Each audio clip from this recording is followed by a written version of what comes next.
Hello दोस्तों, आप लोग कैसे हैं। आशा करता हूँ कि आप लोग अच्छे होंगे। आज मैं इंग्लिश ग्रामर में मैं आप लोगों को वर्ब पढ़ाने वाला हूँ। यानी वर्ब क्या है, ठीक है, या वर्ब की पहचान कैसे करें, वर्ब कितने टाइप्स की होती हैं, इन सभी के बारे में विधिवत मैं चर्चा करने वाला हूँ। तो चलिए चलते हैं बोर्ड पे और देखते हैं कि वर्ब क्या होता है। देखिए हेडिंग रहेगा वर्ब। क्या रहेगा? वर्ब। वर्ब वर्ब को बोलते हैं क्रिया। क्या बोलते हैं? क्रिया। ठीक है, वर्ब को क्या बोलते हैं? तो क्रिया। ठीक है, सुनिए, वर्ब यानी क्रिया क्या है? यानी ऐसा शब्द जिससे किसी भी कार्य को होने का पता चलता है। यानी ऐसा वर्ब जिससे किसी भी कार्य का होने का पता चलता है, वो सभी क्या होते हैं? वर्ब होते हैं। जैसे मान लीजिए कि मैं एग्जाम्पल के तौर पर कहूँ कि गो। गो मतलब क्या पता चलता है? यानी जाना, है कि नहीं। गो मतलब क्या पता चलता है? कि कोई चीज़ें जा रही है तो जाना पता चलता है ना। ऐसे इट, इट यानी खाना, तो यह खाने के बारे में पता चलता है, यहाँ जाने के बारे में पता चलता है। तो सब क्या होती हैं? वर्ब होती हैं। ठीक है, चलिए अब हम लोग देखते हैं कि वर्ब के कितने प्रकार होते हैं। देखिए वर्ब को तो बहुत भागों में बांटा गया है कि मैं जो है कि इसको समझने के लिए मेनली दो भागों में डिवाइड करता हूँ। ध्यान सुनिएगा, मैं इसको समझने के लिए मेनली दो पार्ट में डिवाइड करता हूँ ताकि आपको मैं अच्छे से समझा सकूँ। ठीक है, तो देखिए वर्ब को अगर दो पार्ट में मैं डिवाइड कर रहा हूँ तो एक वर्ब होगा मेन वर्ब। कौन सा होगा? मेन वर्ब, यानी जिसको बोलते हैं मुख्य क्रिया। क्या बोलते हैं? मुख्य क्रिया। क्या बोलते हैं? मुख्य क्रिया। क्लियर।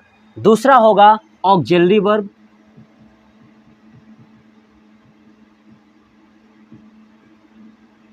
ठीक है, ऑक्सिलरी वर्ब, या इसी को एक और नाम से बोल देता हूं, हेल्पिंग वर्ब।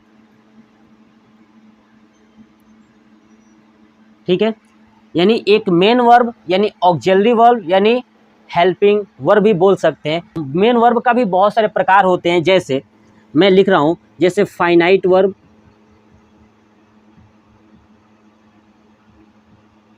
ठीक है, फाइनाइट वर्ब। ऐसे ही इनफाइनाइट यानी नॉन फाइनाइट।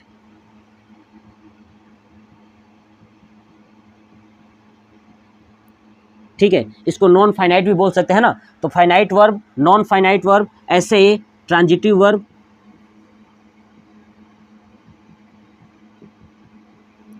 ट्रांजिटिव वर्ब है ना। दूसरा इनट्रांजिटिव वर्ब।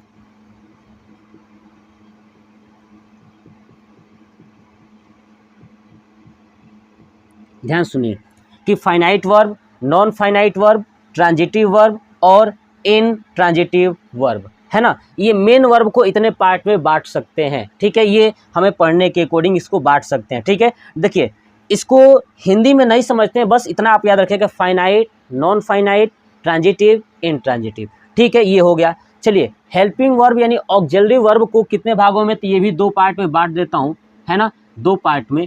एक मैं क्या करता हूँ, प्रॉपर दे देता हूँ नाम हेल्पिंग। क्या नाम देता हूँ? Helping verb. प्रॉपर नाम दे देता हूँ यानी हेल्पिंग वर्ब। दूसरे का नाम देता हूँ मॉडल्स।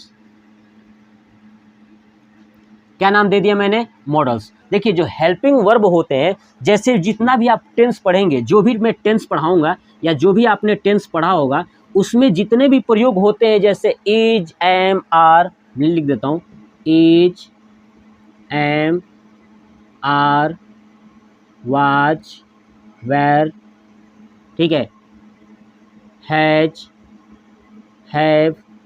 ठीक है, ये जितने भी ये टेंस में प्रयोग होने वाले जो हेल्पिंग वर्ब आते हैं, उन सबको हेल्पिंग वर्ब बोलते हैं। ठीक है, और जो मॉडल्स वर्ब होते हैं, मॉडल्स वर्ब आप याद रखिएगा, ये कुल जो है कि 13 होते हैं। कितने होते हैं? 13 होते हैं। और इन 13 को पढ़ना है, और ये आपको टेंस में पढ़ने को मिलेगा, और इस मेन वर्ब को पढ़ना है। यानी फाइनाइट वर्ब क्या होता है, इन नॉन फाइनाइट क्या होता है, ट्रांजिटिव क्या होता है, इन ट्रांजिटिव वर्ब क्या होता है। तो चलिए सबसे पहले मैं ये पढ़ाने वाला हूँ कि मॉडल्स जो है कि 13 है, इनको पढ़ाने वाला हूँ। ठीक है, उसके बाद एक वीडियो और लाऊंगा जिसमें आपको ये मेन वर्ब पढ़ा दूंगा, फाइनाइट, नॉन फाइनाइट, ट्रांजिटिव और इनट्रांजिटिव। क्लियर ना। तो आप जो है कि इसको नोट कर लीजिए, इसको नोट कर लीजिए। मैं इसे रफ करता हूँ और इस मॉडल्स वर्ब को पढ़ाने वाला हूँ। मैंने बता दिया कि ये वाला आपको टेंस में पढ़ाऊंगा, ये मॉडल्स वर्ब अभी 13 का 13 पढ़ाऊंगा, और एक अलग से वीडियो ला दूंगा मेन वर्ब के लिए, यानी finite, non finite, transitive, intransitive. बहुत ही आसान है, ये आपको चुटकियों में समझ में आ जाएगा। इसको नोट कर लीजिए। अब हम लेके चलते हैं मॉडल्स वर्ब पे। चलिए आप इसको नोट कर लीजिए। चलिए हटा दें, देखिए, चलिए ठीक है। मॉडल्स पढ़ने वाले हैं। सबसे पहले ये जान लेते हैं कि मॉडल्स बना कैसे। तो मॉडल्स क्या होता था ना कि जब कोई इंसान कुछ बात करता था, यानी मूड, हमारा मूड कैसा है बात करने का, क्या हम बात करना चाहते हैं, हमारे मन के अंदर क्या चल रहा है, तो वो उससे बना दिया गया मॉडल्स वर्ब, यानी मूड से बनाया गया। किससे बनाया गया? ये मूड से, यानी हमारा मूड कैसा है, हम किस चीज़ को किस तरीके से व्यक्त करना चाहते हैं, इस बात पे डिसाइड किया गया कि ये मॉडल्स वर्ब है। यानी आप इतना बात याद रखिएगा कि जो मॉडल्स वर्ब होते हैं वो मूड से बने हुए हैं, यानी आपका बोलने का मूड कैसा है, आपका व्यवहार, यानी मूड क्या बोलना चाहते हैं, उसके ऊपर से बनाया गया मॉडल्स वर्ब। मैंने बताया मॉडल्स वर्ब टोटल कितने हैं, तो 13। कितने हैं? तो 13। चलिए इन 13 का मैं नाम लिखता हूँ और इनको पढ़ने की कोशिश करेंगे। ध्यान सुनिएगा, 13 का लिखता हूँ। देखिए पहला है कैन, उसके बाद कुड, ठीक है, कैन, कुड, ठीक है। उसके बाद मे, उसके बाद माइट, ठीक है, can, could, may, might, clear. उसके बाद शुड, नीड, आउट टू, ठीक है, आउट टू यानी should, need, ought to, must, ठीक है। देखिए टोटल कितने हैं, तो 13 में मैंने कितना लिख दिया, 4 और 4 8, क्लियर। चलिए और कितने बचे, तो 5। उसके बाद shall, will, would, dare, used to, used to. ये हो गया टोटल हमारा 13। कितना हो गया, 13। अब देखिए can, could, may, might, should, need, ought to, must, shall, will, would, dare, used to, clear. देखिए ये टोटल 13 मॉडल्स वर्ब हमें पढ़ना है। अब आप ध्यान से सुनिए, मैं आप इस 13 के 13 को ऐसे कॉन्सेप्ट से पढ़ाने वाला हूं कि आप इसमें कभी गलती करेंगे ही नहीं। ध्यान सुनिएगा, कैसे गलती नहीं करेंगे इस चीज़ को मैं बताता हूँ। देखिए सबसे पहले हम लोग ये पढ़ते हैं कैन, कुड, मे, माइट। इन सबको मैंने एक साथ लिखा हुआ है, इसलिए इन सभी को एक साथ ही पढ़ने वाले हैं। चलिए इसको मैं रफ करता हूँ और इसको नीचे लिखता हूँ, क्योंकि इन्हीं चारों को पढ़ने वाले हैं। फिर इन चारों को एक साथ पढ़ेंगे, फिर इन सबको एक साथ पढ़ेंगे।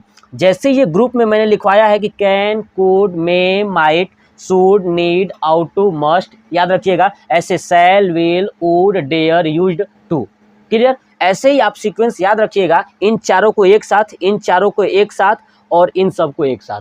अगर आप ऐसे याद करते हैं तो मेरी गारंटी है कि कभी जीवन में इस बात को नहीं भूलेंगे कि किसका प्रयोग हम कब करने वाले हैं। चलिए मैं बेसिक चीज़ समझाता हूँ। देखिए इन सबको मैं नीचे नोट करता हूँ। देखिए can, could, may,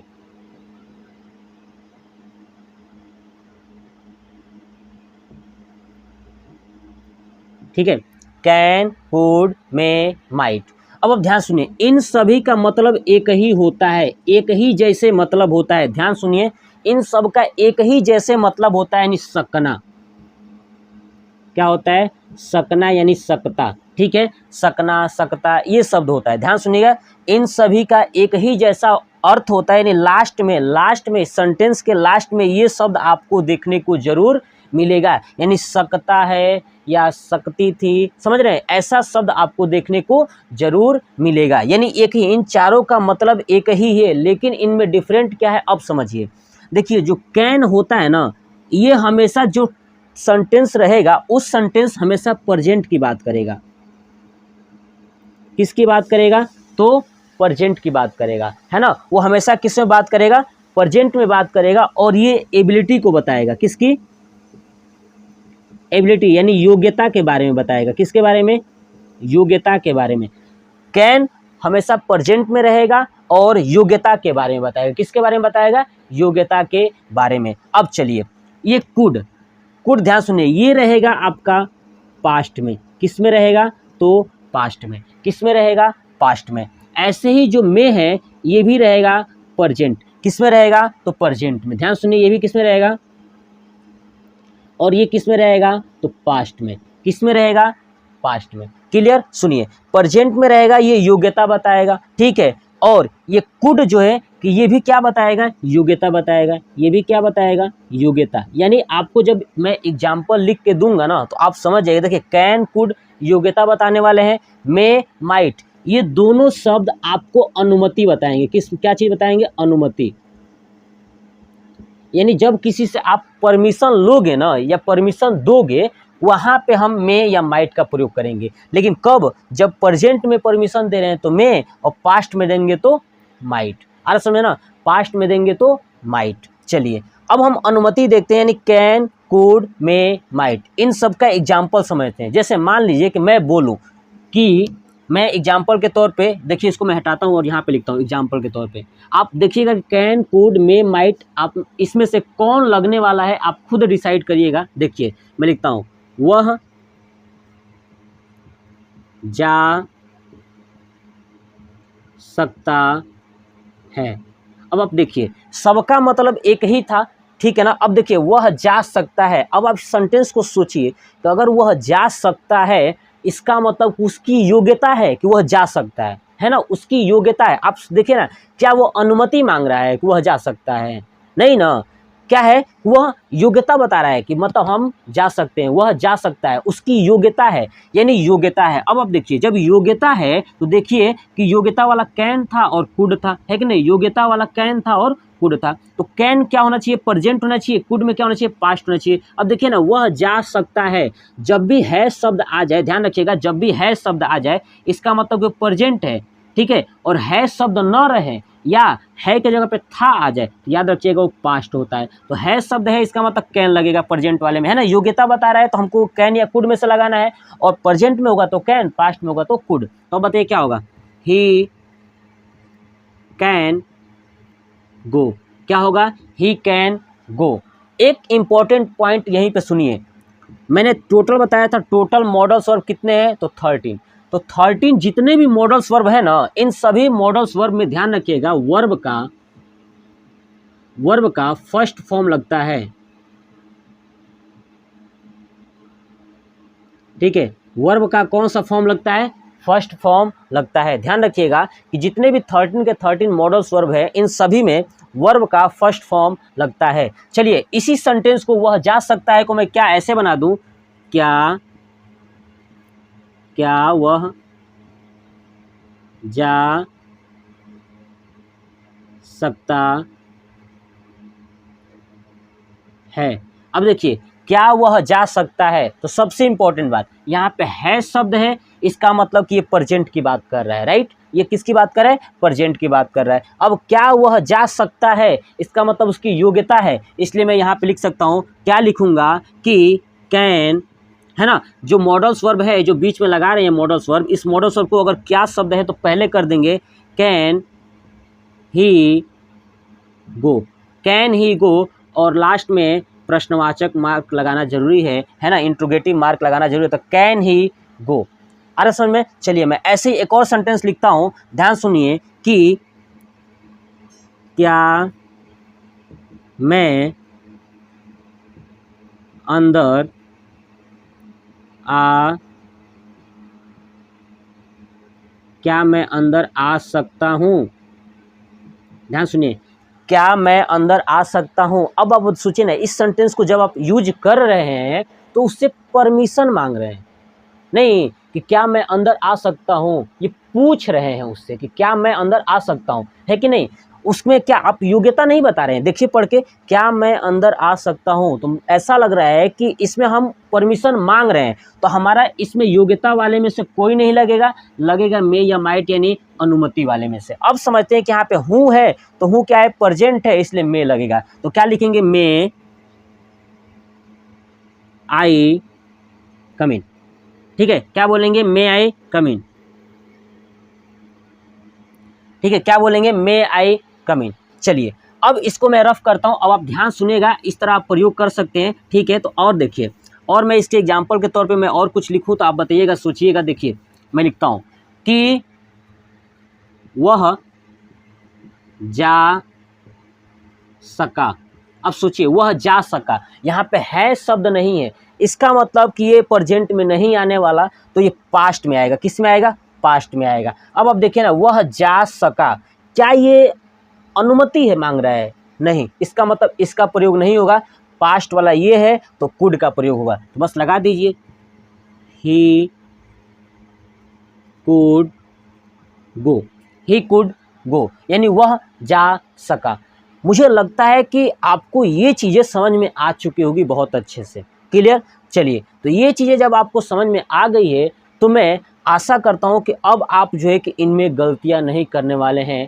can, could, में, माइट में 1% भी गलती आप नहीं करेंगे। चलिए अब ऐसे ही हम लोग देखने वाले हैं should, need, ought to, must, clear. चलिए इन चारों को मैं लिखता हूँ। देखिए अब आप इसको नोट करना चाहें तो नोट कर लीजिए। चलिए मैं हटाता हूँ, देखिए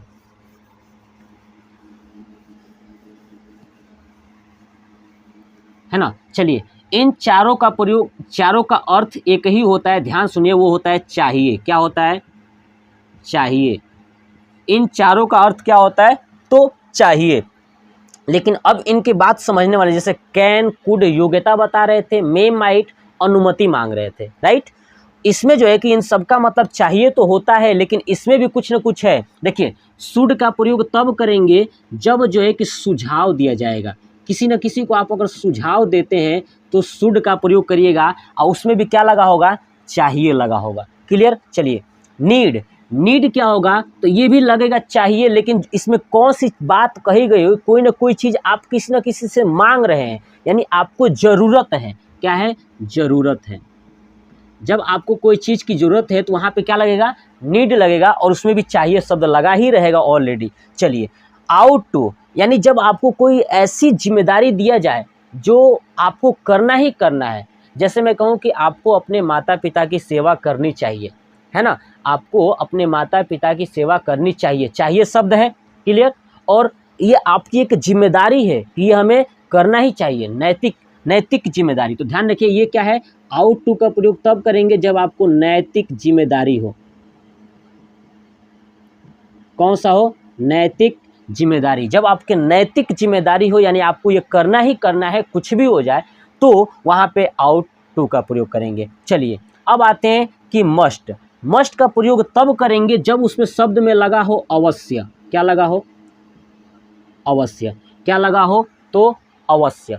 अगर अवश्य शब्द लगा है तो आप वहाँ पे मस्ट का प्रयोग करिएगा। चलिए अब इसको एग्जाम्पल से समझने वाले हैं बहुत ही आसानी से। देखिए मैं एग्जाम्पल लिखूंगा और आप इसका आंसर आप खुद ही दे दोगे। देखिए क्वेश्चन लिखता हूँ, उसको घर जाना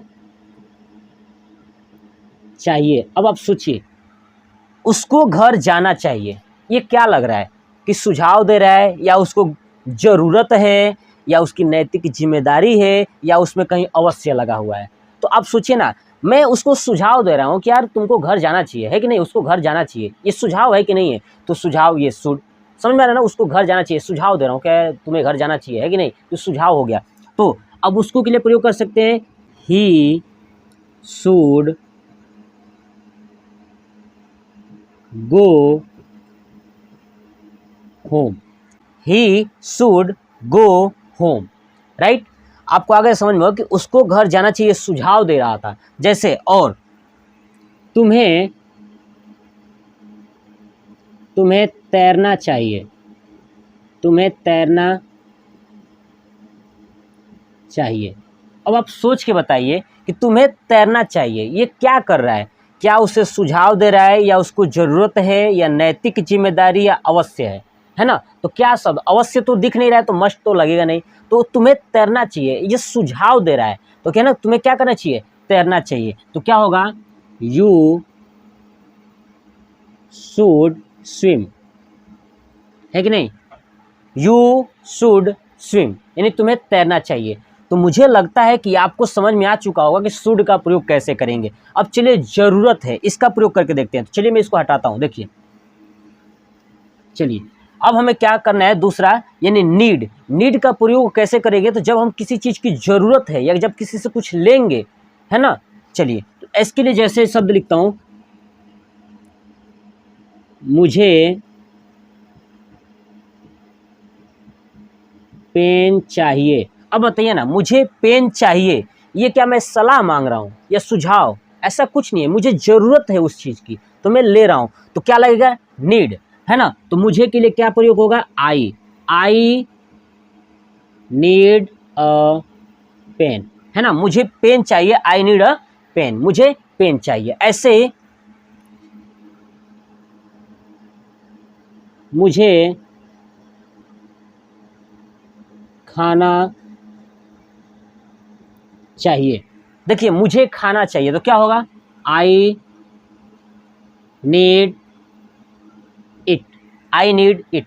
समझ में आ गया ना कि जो चीज़ें आपको ज़रूरत है उसके लिए नीड लगाइएगा। चलिए अब आते हैं नैतिक जिम्मेदारी यानी आउट टू। देखिए आउट टू का प्रयोग मैंने बता दिया कि आपको अपनी नैतिक जिम्मेदारी, जैसे कि हमें अपने माता पिता की सेवा करनी चाहिए, है ना। हमें अपने माता पिता की सेवा करनी चाहिए या आदर करनी चाहिए। कह सकते हैं ना कि हमें अपने माता पिता की आदर करनी चाहिए, तो क्या लगेगा, वी आउट टू। अरे समझे ना, हमें अपने माता पिता की सेवा करनी चाहिए तो we ought to respect our parents, है ना। आवर पेरेंट्स लगा दीजिए या अस पेरेंट्स लगाइए, ठीक है। तो हमें अपने माता पिता की सेवा करनी चाहिए तो आप लगा सकते हैं वी आउट टू, है ना, रिस्पेक्ट आवर पेरेंट्स। क्लियर, ये हो गया। ऐसे ही मस्ट, है ना, तुम्हें अवश्य जाना चाहिए। क्या करना चाहिए, तुम्हें अवश्य जाना चाहिए, यानी अवश्य शब्द है, तुम्हें अवश्य जाना चाहिए, है ना। तो यू मस्ट गो, है ना, यू मस्ट गो, ठीक है। तुम्हें अवश्य जाना चाहिए तो यू मस्ट गो। तो मुझे जहाँ तक लगता है कि इन चारों में आपको कन्फ्यूजन दूर हो चुका होगा और शायद आप भविष्य में ऐसी गलती कभी नहीं करेंगे कि शुड, नीड, आउट टू और मस्ट, इन सब में गलतियाँ करेंगे क्योंकि सबका मतलब चाहिए ही होता है, ठीक है ना। चलिए तो अब मैं इसको रफ करता हूँ। अब हम लोग पढ़ने वाले हैं shall, will, would, dare, use to. देखिए मैं इसको हटाता हूँ। देखिए मैं आपको बता दूं कि शैल और विल का जब प्रयोग पढ़ेंगे वो टेंस में पढ़ेंगे। कहाँ पढ़ेंगे, टेंस में। तो मैं यहाँ पे यानी मॉडल्स वर्ब में आपको ये चीज़ें नहीं पढ़ाने वाला हूँ, ये टेंस में पढ़ाऊँगा शैल और विल। और आपने अभी तक टेंस का वीडियो नहीं भी देखा है तो आप जाइए एक बार पीछे, आप वीडियो के सेक्शन में जाएंगे तो आपको टेंस का मैंने वीडियो डाला हुआ है, वहाँ से आप उस चीज़ को देख सकते हैं कि शैल और विल का प्रयोग मैंने सिखाया है। बट यहाँ पे इस चीज़ को अभी नहीं बताने वाला हूँ, ठीक है। वुड, डेयर, यूज टू का हम लोग पढ़ने वाले हैं। चलिए वुड, देखिए वुड का प्रयोग क्या होगा कि जब कोई सेंटेंस के लास्ट में गा, गे, गी ऐसे शब्द आ जाए, है ना। वुड का प्रयोग तब करेंगे जब लास्ट में गा, गे, गी शब्द आ जाए। और मोस्ट इंपॉर्टेंट बात, इसमें कोई ना कोई संदेह उत्पन्न रहेगा। क्या रहेगा, संदेह। क्या रहेगा, संदेह, यानी कोई चीज कंफर्म नहीं रहेगा तो वहां पे वुड का प्रयोग करेंगे, है ना। वो संदेह की भावना से रहेगा तो वुड का प्रयोग करिएगा। देखिए जैसे एग्जांपल लिखता हूं कि आज वह आएगा। अब देखिए ना, आज वह आएगा, गा शब्द है, ठीक है। अब ये सेंटेंस देखिए कि आज वह आएगा, ये क्या कंफर्म है, ये ऐसा लग रहा है कि नहीं यार ये तो आने आएगा कि नहीं आएगा, है कि नहीं। तो आज वह आएगा, ठीक है। ऐसा शब्द आपको मिल जाए कि ये कंफर्म नहीं, ये संदेह है, तो वहां पे क्या लगेगा, वुड का। तो आज वह आएगा तो क्या होगा, ही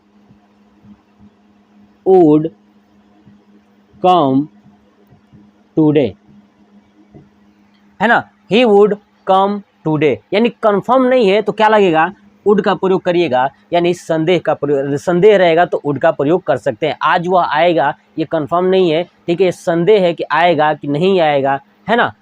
आज समझ में, आज वर्षा होगी, ऐसे ही आज वर्षा होगी। अब देखिए आज वर्षा होगी ये कंफर्म नहीं है कि वर्षा अगर हो रही होती तो ठीक था, बट कह रहे कि आज होगी, ये संदेह वाली बात होगी। तो क्या करेंगे, इट, है ना, इट, ठीक है, इट वुड रेन टुडे, है ना, इट वुड रेन टुडे, ये हमारा हो गया यानी वुड। चलिए अब आते हैं डेयर। डेयर का प्रयोग कहाँ करेंगे, तो देखिए इसको मैं रफ कर देता हूँ। देखिए डेयर का प्रयोग तब करिएगा, ध्यान से सुनिए, डेयर के साथ आप हमेशा टू लगाइएगा। क्या लगाइएगा, टू। लेकिन डेयर का प्रयोग तब करेंगे, डेयर का मतलब ही होता है हिम्मत या साहस देना। तो जब भी आपको कोई ऐसा सेंटेंस आए जिसमें हिम्मत दिया जाए, है ना, हिम्मत या साहस की बात करें, वहाँ पे आप डेयर टू का प्रयोग करिएगा। क्लियर ना, जहाँ पे हिम्मत और साहस की बात किया जाएगा वहाँ पे डेयर टू का प्रयोग करिएगा। जैसे मैं एक एग्जांपल लूँ कि उसने पत्र लिखने की साहस की। उसने क्या लिखने की साहस की, उसने पत्र लिखने की साहस की। देखिए यहाँ पे साहस आ गया, हिम्मत की बात किया है ना, लिखने की, है ना, तो समझ रहे हो वहाँ पे क्या लगेगा, डेयर टू। तो चलिए लगाइए, उसने यानी ही, क्या लगाना है, डेयर टू, ठीक है, क्या किया है, पत्र लिखने की, है ना, राइट अ लेटर, ठीक है ना, he dare to write a letter. समझ में आ गया ना। चलिए ऐसे ही और, उसने मारने की साहस की, है ना, उसने मारने की साहस की, यानी मारने के लिए साहस की। तो क्या होगा, ही डेयर टू, है ना, ही डेयर टू किल, है ना, उसने क्या किया, मारने की साहस के, ही डेयर टू किल। आ रहा समझ में ना आपको, मुझे लगता है कि ये चीज़ समझ में आ गई। जहाँ पे साहस की बात करेगा डेयर टू लगा दीजिएगा। क्लियर ना। चलिए ऐसे आते हैं यूज्ड टू। यूज्ड टू का मतलब क्या होता है, इसको आप नोट कर लीजिए, मैं हटाता हूँ। चलिए नेक्स्ट आते हैं यूज्ड टू। देखिए यूज्ड टू का प्रयोग कहाँ करेंगे, जब कोई ऐसा सेंटेंस है जिसके लास्ट में ऐसा शब्द मिल जाए, करता था या करती थी, है ना, या करते थे, ऐसे शब्द मिल जाए, करता था, करती थी, करते थे, ये शब्द मिल जाए ना, तो आप कुछ मत सोचिए, सीधे यूज्ड टू का प्रयोग करिए, है ना। जैसे मैं ये कहूँ कि मैं धूम्र, है ना, मैं धूम्र पान किया करता था। देखिए सिर्फ सेंटेंस है, मेरा धूम्रपान से कोई लेना देना नहीं है और नहीं मैं धूम्रपान का प्रचार करने वाला हूँ। क्लियर ना। तो आप ऐसा मत कहिएगा कि सर आप जो है कि कह रहे हैं कि मैं धूम्रपान किया करता था, और नहीं किया करता हूँ, नहीं करता हूँ, करता था और नहीं जीवन में कभी करूँगा। क्लियर ना। देखिए तो मैं धूम्रपान किया करता था। अब आप देखिए यहाँ पे शब्द एक करता था, तो करता था जब मैंने बताया तो क्या लगेंगे, यूज्ड टू। तो चलिए अब लिखता हूँ, आई यूज्ड टू क्या करते थे, स्मोक। क्या करते थे, स्मोक। तो I used to do smoke, है ना। तो I used to do smoke, है ना। ऐसे और हो, मैं नहाया करता था, है ना, तो मैं नहाया करता था, आई यूज्ड टू बाथ। अरे समझ में ना। तो ये था हमारा पूरा, मैंने 13 के 13 मॉडल्स वर्ब में से टोटल 11 मॉडल वर्ब आपको मैंने अच्छे से समझाने की कोशिश किया है। अगर आपको ये समझ में नहीं आता है तो पूरा वीडियो को कम से कम 2 से 3 बार आप वॉच कर लीजिए, आपको समझ में आ जाएगा। नेक्स्ट पार्ट में मैं ये लाने वाला हूँ कि जो मेन वर्ब था, फाइनाइट, इनफाइनाइट, ठीक है, यानी नॉन फाइनाइट, ट्रांजिटिव, इनट्रांजिटिव, उनके बारे में भी हम लोग अब पढ़ने वाले हैं। तो वो नेक्स्ट पार्ट में मैं लाऊंगा। और आपको ये वाला वर्ब यानी मॉडल्स वर्ब आपको कैसा लगा टोटल, आप कमेंट बॉक्स में कमेंट करके ज़रूर बताइएगा। जय हिंद, जय भारत, वंदे मातरम।